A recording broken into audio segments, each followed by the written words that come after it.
لقد فقدنا الشام درة الشرق لأكثر من 5 عقود، وحاولوا فيها سلخها عن هويتها وحضارتها وعمقها التاريخي، وسعوا عبثا لدفنها مرارا وتكرارا، ولكن أنى للأقمار أن تخفى وجوهها، وأنى للشمس أن يحجب نورها.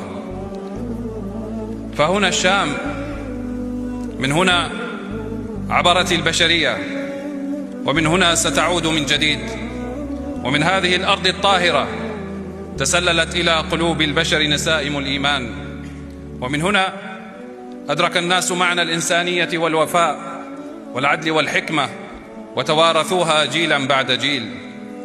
لقد كانت حقبة النظام البائد صفحة سوداء في تاريخ بلدنا، استحكم فيها المستبد حينا من الزمن، ثم ما لبث أن هوى لتشرق من جديد أنوار البصيرة وحسن الحوار وجسور المحبة والإخاء.